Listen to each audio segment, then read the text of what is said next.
Okay, you guys ready for your final comedian of the night? All right. This next guy's coming from Los Angeles. Everybody give it up for the very funny Rob Schultz. Hey.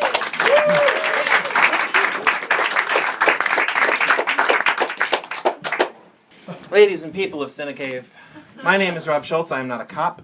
I've heard that you're supposed to say on TV, I've heard you're supposed to say whether or not you are a cop. I didn't hear any other comic tonight say this.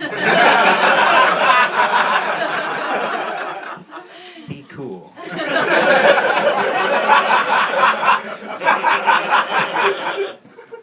I'm rebooting my beard. It's out of continuity with the previous beards. You don't have to have seen those to understand this. Since we're in CineCave, just some production facts about the beard. I've grown fewer beards than there were Land Before Time movies. You can go upstairs and count them. It takes about as long for me to produce one beard as it took them to make one Land Before Time movie. They're about as satisfying to look at. You're unfamiliar. Boat Angel is an organization that puts up advertisements in bus stops to let you know there's a place you can send your spare or excess boats. May just be cluttering up a harbor somewhere. Or they can go to help a family in need. Of a boat. You know, those families that are just barely boatlessly scraping by, this is where they get their boats. And what better place to advertise? Because that's why people in Los Angeles are riding the bus. All of their money's tied up in multiple boat ownership. That guy who always needs a quarter. The financial blunder that he's made. Buying too many boats. Oh, sure, Sheila and the boys and I, we prefer the yacht because we all have our own private bathrooms. But sometimes you just feel like a pontoon boat ride, don't you know? This? Oh, no. The pontoon is in the marina with our catamaran. This here's the life raft. It's the boat that stays inside the other boat. Hasn't touched water in 7 years. In a lot of ways, it reminds me of that gentleman who takes the number 17 from West Hollywood. Now, I know we're at Sketchfest. This is a room of comedy connoisseurs. You're thinking to yourselves, that guy's other guy voice wasn't very good.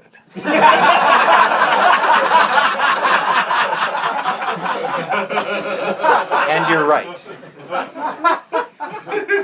But I know something that you don't, which is that I am not left-handed. That was amazing. You're welcome. So I'm from Ohio is what I was trying to say. From the Midwest. I knew even before moving thousands of miles away, I would never be the guy who liked Ohio the most. That honor goes to a gentleman with a full chest tattoo that says, I, the shape of Ohio, Ohio. This is a fellow who doesn't heart Ohio, he Ohios it. He likes it so much that he's changed it from a place to a reflexive verb. A reflexive verb, I know that because I'm kind of into language, I'm into grammar. It's what I Ohio.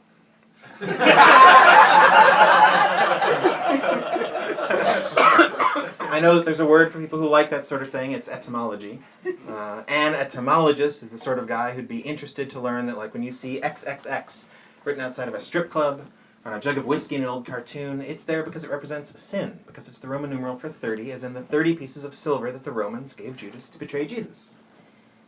I mean, I made that up, but if that were true,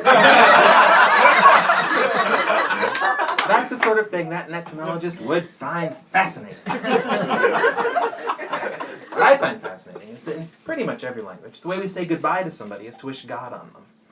It's right there in the word goodbye. It's a condensed way of saying God be with you. In Spanish, adios, to God. In French, adieu, with God.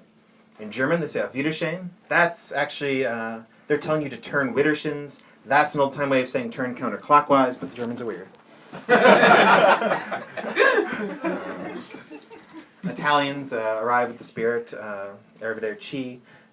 Japanese, they say sayonara, which translates something like go in the sight of the Lord. That comes from time like feudal Japan. We had serfs and peasants and vassals and lords. We work all the way up to the top. It's the emperor. It's considered a god, so this still works. In Russian, they say do svidaniya. As we all know, dos is Spanish for two, and vidino is a kind of onion, so that's 2 onions.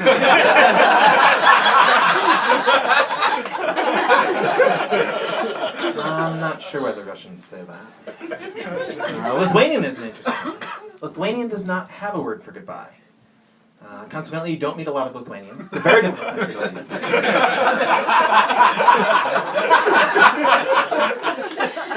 But if you do, you've pretty much made a friend for life.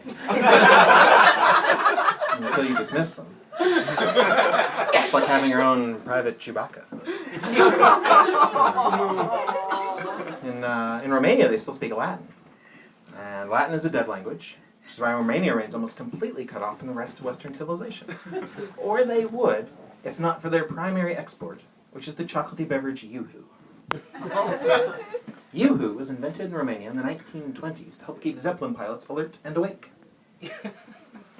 I just thought that was interesting.